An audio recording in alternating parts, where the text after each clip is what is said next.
I dreamed a dream in time gone by.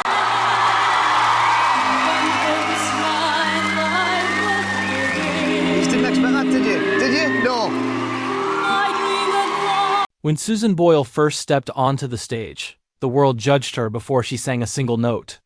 Her appearance became the punchline until her voice silenced everyone. Overnight, she transformed from a quiet woman with a dream into a global phenomenon. But what happened after the applause faded is a story far more complicated, painful, and powerful than most people realize. Fame did not arrive gently for Susan Boyle. It came suddenly, violently, and without preparation. Millions celebrated her success, yet few understood the toll it took on a woman who had spent most of her life in isolation. The pressure, scrutiny, and relentless attention reshaped her world in ways no talent show ever warned her about. While the public watched a fairy tale unfold, Susan was struggling to survive the weight of expectations placed upon her. Over the years, fans noticed changes in her appearance, her confidence, her absence from the spotlight. Rumors spread, questions lingered, and silence fueled speculation. Some assumed she had vanished. Others believed fame had saved her. The truth lies somewhere far deeper. Susan Boyle's transformation is not just physical or professional. It is emotional, psychological, and deeply human. It is a story of resilience, setbacks, self-discovery, and the cost of sudden success. And when you finally understand what she endured after the world stopped clapping, her journey becomes even more extraordinary than the moment that made her famous. When Susan Boyle walked onto the stage of Britain's Got Talent, she carried more than a song, she carried a lifetime of being overlooked. Her introduction was met with skepticism, smirks, and quiet laughter. Few expected anything extraordinary from the middle-aged woman from a small Scottish village. In those first moments, the world made its judgment. And then she sang. That performance did more than showcase talent. It exposed how deeply society underestimates people who don't fit a certain image. Susan's voice shattered assumptions, turning mockery into awe within seconds. Overnight, she became a symbol of hope, proof that dreams could still come true late in life. But what the cameras didn't capture was how unprepared she was for what followed. Fame arrived without warning. One day, Susan lived a quiet life marked by routine and solitude. The next, she was thrust into a world of interviews, tours, and global attention. The transition was overwhelming. Susan has since admitted that the sudden loss of privacy was traumatic. Every movement was scrutinized. Every word was analyzed. For someone who had lived largely out of the spotlight, the pressure was suffocating. Behind the scenes, Susan struggled to process the speed at which her life changed. She had little time to adjust emotionally. Expectations were placed upon her immediately to perform, to speak, to smile, to embody an inspirational narrative crafted by others. While the public celebrated her success, Susan was learning to survive it. Her upbringing offered little preparation for this new reality. Susan had lived with social challenges from an early age, often feeling different and isolated. Music had been her refuge, a private place where she felt safe and understood. Now that refuge was exposed to the world. Singing, once a source of comfort, became a responsibility weighted with public expectation. As offers poured in, Susan rarely had space to pause. Tours were booked. Albums were recorded. Appearances were scheduled back to back. Though grateful, she was also exhausted. The joy of success mixed with anxiety and fear, creating an emotional conflict she didn't yet know how to articulate. To the outside world, she looked like a dream come true. Inside, she felt fragile. The pressure reached a breaking point not long after her rise to fame.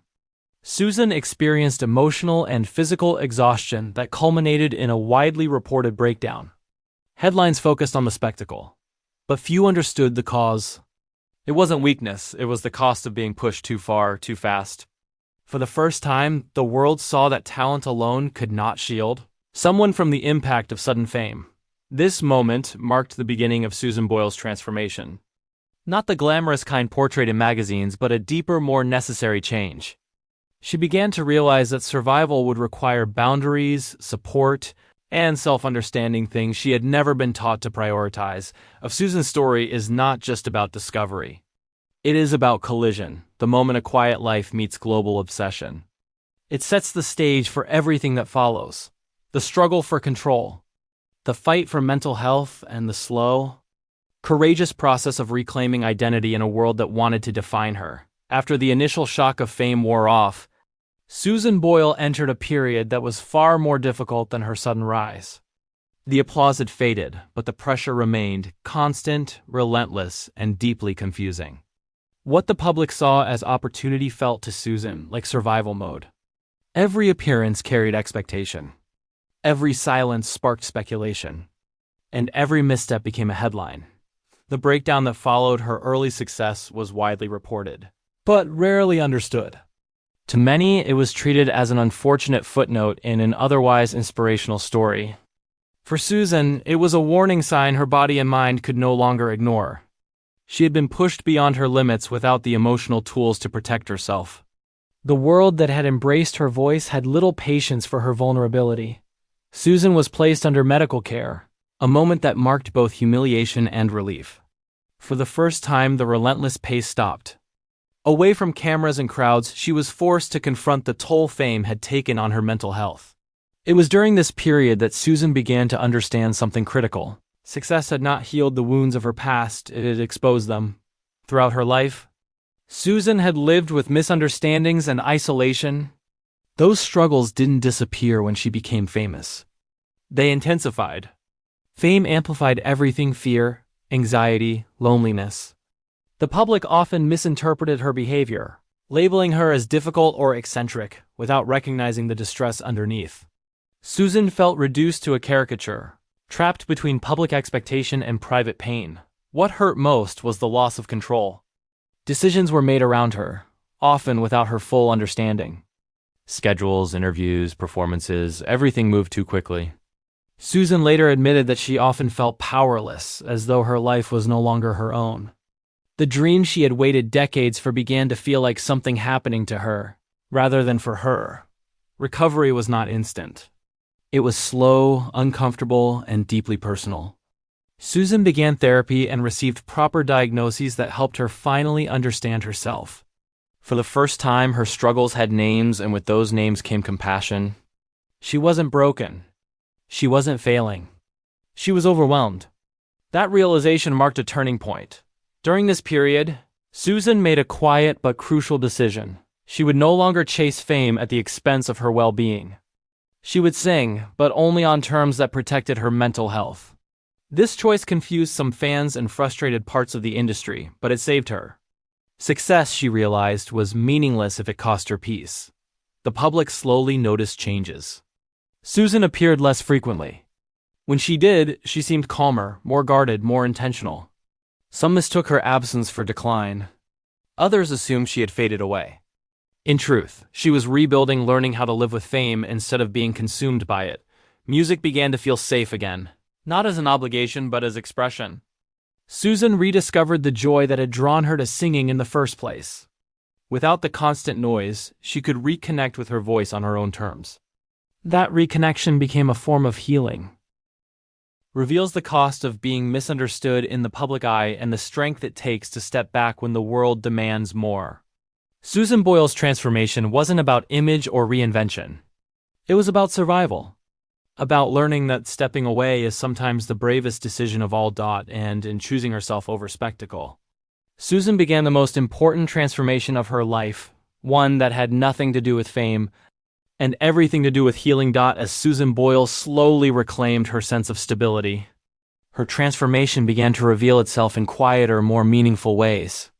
This was not the kind of change marked by dramatic headlines or public reinvention. Instead, it unfolded privately, through small decisions that prioritized safety, familiarity, and emotional balance.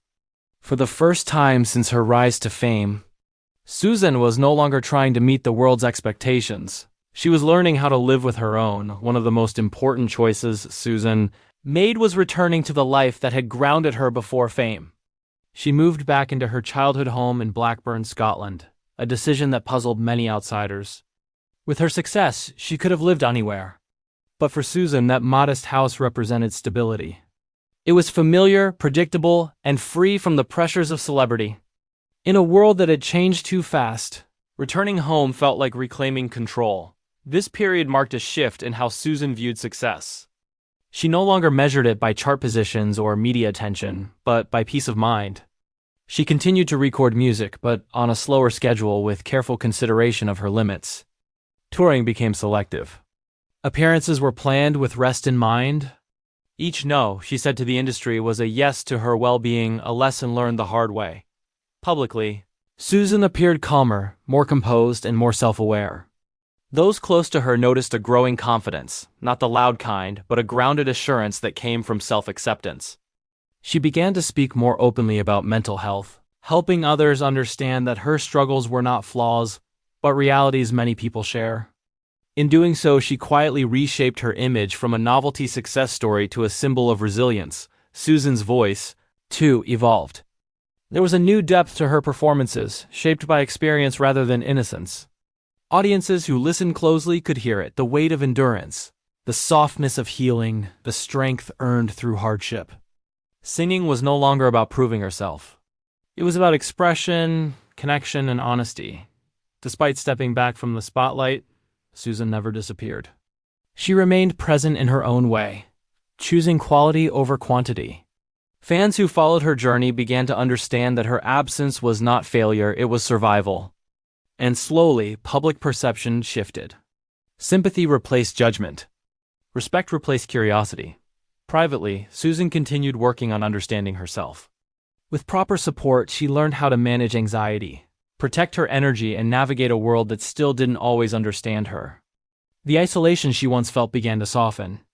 She wasn't alone anymore, not because of fame, but because she had found people and routines that made her feel safe. This of Susan. Boyle's life is defined by intentional living. She stopped chasing the fairy tale others had written for her and began writing her own version instead. It wasn't flashy. It wasn't dramatic. But it was real. And for Susan, real was finally enough. Shows that transformation doesn't always mean becoming someone new. Sometimes it means returning to who you were before the world told you to change. Susan Boyle's journey through fame taught her a lesson many never learn. That protecting your peace is the greatest success of all. Today, Susan Boyle stands as a testament not to instant fame, but to enduring resilience. The world remembers the woman who stunned judges with her voice, but those closest to her know the quieter, more profound transformation that followed. Susan's life today is not defined by charts or viral moments, it is defined by stability, self-awareness, and a sense of peace she fought years to achieve. After years of public scrutiny, Susan learned that surviving fame required boundaries. She carefully chooses how to engage with the media, what projects to take on, and how to balance work with rest. These decisions, once unimaginable, are now non-negotiable pillars of her life. Each choice is deliberate, guided by the lessons of past struggles and the wisdom that comes from experience. She no longer measures herself against the expectations of others, only against her own sense of well-being. Music remains central to her life, but it has taken on a new meaning. Singing is no longer about proving her worth or fulfilling a public narrative. It is about expression, joy, and connection. Audiences who listen closely can hear the depth of her journey in her voice, a voice shaped not only by talent but by endurance, vulnerability, and survival. Each note carries the story of someone who has faced misunderstanding, fear, and the pressure of global attention, and yet emerged with dignity and tact. Susan's public image has evolved alongside her personal growth. She is no longer simply the viral sensation from a talent show. She is an advocate for mental health awareness, a figure of quiet strength, and an example of what it means to prioritize oneself amid overwhelming pressure. Fans see someone who has navigated extreme highs and lows and emerged grounded, self-aware, and unbroken. Privately, she cherishes her routines and the calm that her home provides. Time in Blackburn, Scotland is sacred. It is a place where she can reflect, create, and simply be herself, free from the glare of the spotlight. Friends and family notice serenity in her presence, a stark contrast to the chaos that followed her initial rise to fame. That serenity is the result of choices made with intention, lessons learned through struggle, and the unwavering commitment to care for herself first. Susan's transformation teaches a lesson about the true nature of success. It is not measured by fame, fortune, or recognition. It is measured by the ability to maintain integrity, peace and authenticity in a world that often demands compromise. She learned that survival in the public eye is not about pleasing everyone. It is about honoring one's own limits and needs. Her legacy is not only in her voice or her story on Britain's Got Talent, but in the example she sets. Susan Boyle shows that resilience is born from self-care, that strength is as much about boundaries as it is about talent, and that it is possible to reclaim life after the world tries to define it for you. She reminds us that transformation is not always flashy or immediate. It can be subtle, internal, and ultimately far more powerful. At the heart of Susan's journey is a message of hope and courage. She endured the pressure of sudden fame, navigated mental health struggles, and faced misunderstanding and judgment, yet she emerged stronger, wiser, and more centered. Today, she lives life on her own terms, surrounded by the music, routines, and relationships that sustain her. Her story is a quiet triumph, a reminder that surviving and thriving is possible, even when the world's eyes are upon you. In the end, Susan Boyle's incredible transformation is more than a tale of fame. It is a story of resilience, self-discovery, and the power of choosing oneself. Her life today reflects not the whirlwind of global attention, but the peace and fulfillment that come from living intentionally with courage, dignity, and authenticity.